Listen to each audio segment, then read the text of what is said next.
회사 입장에서는 저는 있는 친구를 서류에서 붙여주고 없는 친구를 뭐 서류에서 떨어뜨리고 절대 그렇지 않는다고 생각하거든요. 대신에 이제 기사 자격증이 하나라도 있냐 없냐는 볼 수 있을 것 같은데, 오히려 직무적으로 도움이 되는 자격증이라고 하면은 자기가 뭐를 하고 싶은지를 정확하게 보여줄 수 있는 이런 것도 화공 학생들이 충분히 딸 수 있고, 위험물 산업기사가 오히려 산업기사지만 화공기사보다는 더 나은 자격증이지 않나. 정말 근데 화공기사는 뭐를 시험 보는 사실 굳이 땄어야 된다.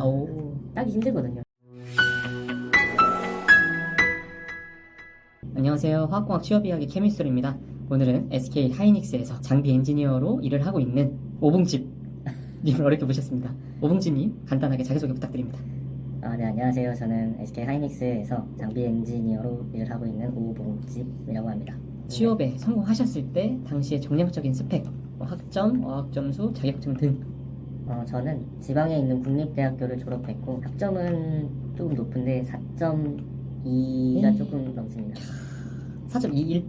23이었던 것 같아요. 정확히는 기억 안 나는데. 맞죠. 어학은 생각보다 그렇게 높지 않은데 토익 800이 조금 안 됐고, 토익 스피킹은 레벨 6, 자격증은 화공기사, 위험물 산업기사, 운전면허. 실제로 그 운전면허를 기입하는 회사도 있더라고요. 그러면은 취업 준비 시 가장 도움이 되었던 것. 사실 제가 취직할 때 학점이 많이 좋았던 편이잖아요. 네, 맞죠. 말도 안 되죠. 저랑 1점 차이 나잖아요. 네. 거의 1점. 그쵸. 그래서 그런지 모르겠는데 학점이 좋은 상태에서 이제 취준을 하다 보니까 여기저기 넣어볼 수 있는 기업도 많아지게 되고, 실제로 서류에서는 많이 붙었었고, 제가 삼성전자를 가기 전에 하이닉스에 그 입사 지원을 해서 서류를 붙었었던 적이 있거든요. 그때 당시 같은 학교 이제 같은 과에서 서류를 붙은 게 저랑 이제 친구랑 둘이서 붙었었는데, 둘 다 학점이 4가 넘었었고, 그래서 더 학점이 중요하구나라는 걸 깨닫게 됐던 케이스가 됐던 것 같아요. 네, 저도 좀 친구들이랑 얘기를 해볼 때 대부분 학점이 좀 높더라고요. 좀 물론 저처럼 돌연변이 사람이 한두 명씩은 꼭 있긴 한데, 그쵸. 저도 좀 돌이켜 생각을 해보면 좀 딱 면접관들이 봤을 때 이 사람의 첫인상? 첫인상이 되게 중요하다라고 생각을 하잖아요. 막 소개팅에서도 3초 법칙 막 그런 것처럼 저도 학점이라고 생각을 해요. 그러니까는 저는 첫인상은 물론 좋지 않았죠. 첫인상이 좋지 않으면 성공률은 10%, 첫인상이 좋으면 성공률은 90%라고 생각을 하거든요. 그쵸. 근데 학점이 좋은 친구는 90% 성공 확률을 가지고 싸운 거고, 저같이 학점이 이제 지방대임에도 박살난 사람은 10%의 성공 확률을 가지고 올라가는 거죠. 근데 가능성은 둘 다 있잖아요. 그쵸. 근데 인생은 확률 게임이기 때문에 만약에 저도 시간을 돌리면 학점을 좀 더 신경 쓰지 않을까 싶습니다. 사실 가장 중요한 게 뭐냐고 물어봐서 사실 학점이라고 대답하긴 했는데, 네.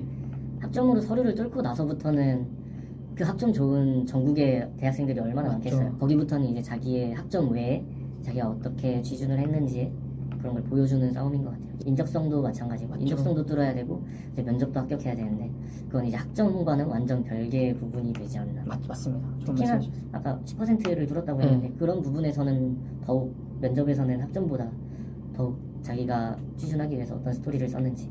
좀 재수없을 수도 있는데, 네. 전 면접만 가면 떨어져 본 경험이 없습니다. 재수없네요. 저는 이제 면접관들이 항상 극찬했었기 때문에. 전 면접에서 떨어져 본 경험이 정말 많아서 서류 깡패였다. 근데 뭐 둘 다 같은 회사 다니고 있잖아요. 맞죠. 자기만의 그 필살기만 들고 있으면 맞습니다. 된다. 스토리, 그쵸. 케미스토리. 그래서 케미스트리. 네, 그래서 케미스토리를 지었습니다. 자소서, 인적성, 면접 꿀팁이 있다는. 자소서 같은 경우에는 저는 글을 정말 못 쓰거든요. 그래서 처음에는 제 자소서를 누군가에게 보여준다는 게 너무 부끄러웠던 것 같아요. 진짜 부끄럽죠. 네. 발가벗겨진 기분이. 네. 그래서 자소서를 쓰고 나서 제가 다시 보고 고치고 이걸 계속 반복하다가 어쩌다 한번 이제 학교에 있는 취업지원과 선생님한테 자소서 첨삭을 받게 됐는데, 진짜 갈기갈기 찢겨졌다고 해야 되나? 그 정도로 이제 피드백 해주시는, 이건 이렇게 쓰시면 안 돼요 라고 이런 식으로 말씀을 해주실 정도로 이렇게 해주시는 거예요. 그래서 그때 느꼈죠. 절대 취직 준비는 혼자 하는 게 아니구나. 내가 이제 우물 안의 개구리고, 내가 20번을 고쳐 썼지만 저는 이제 그냥 제가 보는 시각으로만 보는 거기 때문에 여러 사람들한테 보여주고 여러 사람들의 시각으로 자소서를 보는 게 가장 중요하지 않나. 요새는 또 챗GPT 이런 걸로도 맞죠. 자소서를 많이 쓴다고 하더라고요. 그래서 챗GPT도 셔터맨님이 말씀해 주셨는데, 셔터맨님이 이제 담배 타임 할 때 선배들한테 들었다고 하더라고. 면접 딱 보는데 얘는 느낌이 딱 공대생이 쓸만한 실력이 아닌데 걸러지는 거예요. 면접 때 걸려졌다고 하더라고. 챗GPT를 쓴 게 걸려져가지고. 왜냐면은 되게 매끄러운 사람일 수도 있잖아요. 근데 글로는 매끄러운데 면접 때는 그렇게 하지 못하는. 그런 경우가 있어가지고 대부분 떨어뜨렸다고 하더라고요. 오히려 요새는 챗GPT로 자소서를 많이 쓰다 보니까 네. 그게 챗GPT라고 의심을 받아서 그럴 수도 있을 것 같네요. 그러면 뭐 인적성은 뭐 최대한 뭐 당연히 많이 푸는 게 답이죠. 맞죠. 네. 사실 인적성은 경향을 파악하는 게 되게 중요한 것 같아요. 제가 처음 취직을 했을 때가 20년도 이제 코로나 시기였는데 당시 이제 삼성전자에 입사하기 위해서 우리가 흔히 G샷이라고 하는 삼성전자 G샷을 준비를 했었는데 종이에다가만 푸는 걸 엄청 연습을 했었거든요. 서류 붙고 나서부터 막 몇 권을 풀었었는데 거의 10권 가까이 풀었던 것 같아요. 그 정도로 풀었는데 이제 막상 인적성을 보는데 최초 이제 G샷 온라인 세대가 저때 등장을 해버린 거예요.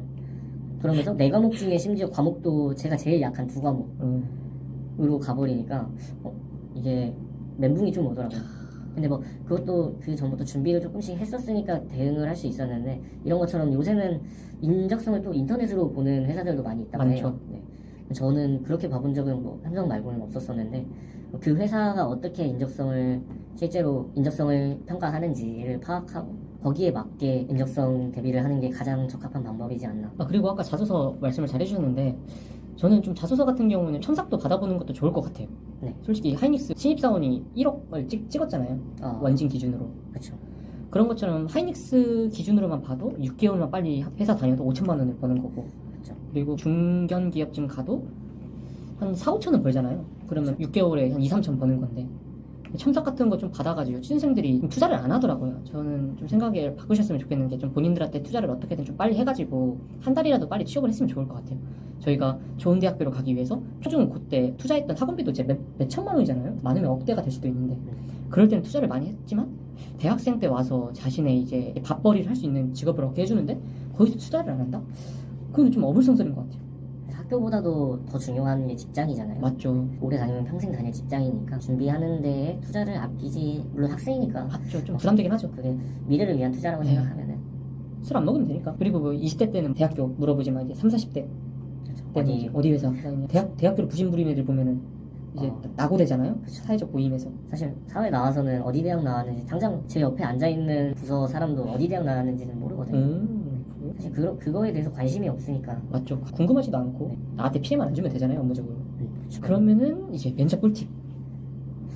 면접 꿀팁도 사실 자소서 꿀팁하고 되게 비슷한데요. 여러분이 취준을 해보시면 알겠지만 취준생은 멘탈적으로 무너질 때가 정말 많거든요.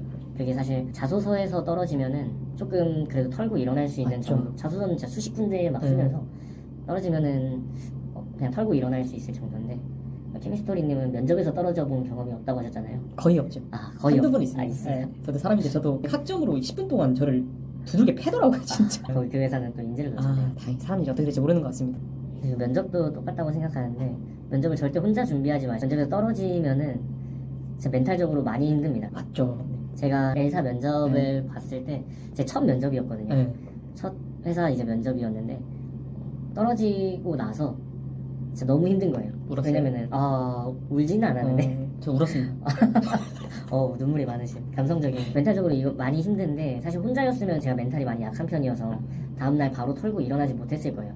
바로 다다음 날이었나? 그 주말에도 인적성 평가가 있는데 바로 준비를 해야 되잖아요. 또 맞죠. 내일 모레 있을 인적성 평가를 준비를 해야 되는데 혼자 있었으면 절대 그 멘탈을 케어하지 못했을 텐데 저희가 면접하면은 같이 한다고 하면 보통 스터디를 많이 하잖아요. 네. 스터디를 하면은 또 벌금 이런 걸 또 걷게 되기 때문에 맞습니다. 아침에 또 힘든데 다 같이 스터디를 하러 나가야 되니까 아침에 나가서 또 스터디 하면서 다시 이렇게 마음을 다잡고 거기는 내가 갈 회사가 아니었나 보다 라는 식으로 마인드 컨트롤도 할 수 있게 되고 또 뭐 같이 취준하는 친구들에게 위로도 받게 되고 맞죠. 그러면서 마인드 컨트롤적으로 많이 그 도움이 됐던 것 같습니다. 면접을 할 때 스터디를 한다는 거는. 제가 드리는 면접 꿀팁은 스터디를 해라. 혼자 하지 말고 같이 해라. 여러 사람들과 또 멘탈적인 케어도 도움이 되지만 사실 사람들 앞에서 말하는 연습도 이제 앉혀놓고 그분들과 할 수 있게 되고 그런 게 다 실전 경험인 것 같아요. 그래서 더 중요하지 않나. 맞습니다. 환경 설정이 제일 중요한 것 같아요. 취업은 할 수밖에 없는 아무리 우울하더라도 나는 취업 준비를 할 수밖에 없는 환경 설정을 만들면 계속 하다 보면 언젠가 붙게 되잖아요. 그렇죠. 내가 언제 힘들었는지도 기억 못할 만큼. 꾸준하게 하는 게 가장 중요한 것 맞습니다. 같아요. 실제로 주변에 30 넘어서도 이제 취직하는 형들도 많이 봤거든요. 신입분들 중에 30인데 들어오는 분들도 봤고 그런 거 보면 진짜 꾸준하게 준비해서 자기가 가고 싶은 회사가 어딘지 이런 거를 마음으로 다잡고 꾸준하게 하는 게 중요한 것 같습니다. 맞습니다. 이제 삼성전자에서 주니어 탤런트로 넘어오셨잖아요. 네. 주니어 탤런트 꿀팁이 있으신가요? 지금 많은 삼성전자 사원님들이 하이닉스로 많이 런을 하셨지만 많이 실패했잖아요.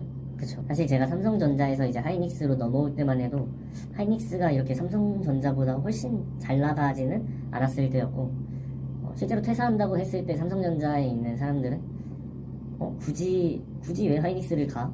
라고 했었거든요. 사실 이게 인생은 진짜 타이밍인 것 같아요. 맞습니다. 꿀팁이라고 드릴 만한 게, 저는 그래서 조금 더 경쟁률이 경력직으로서 경쟁률이 더 심하지 않을 때 왔었고, 지금은 또 모두가 삼성전자에서 대부분이 하이닉스로 오고 싶어 하다 보니까 많이들 떨어지게 되고 그러는 것 같더라고요. 그래서 주니어 탤런트 꿀팁은 경쟁률 낮을 때 도전해라.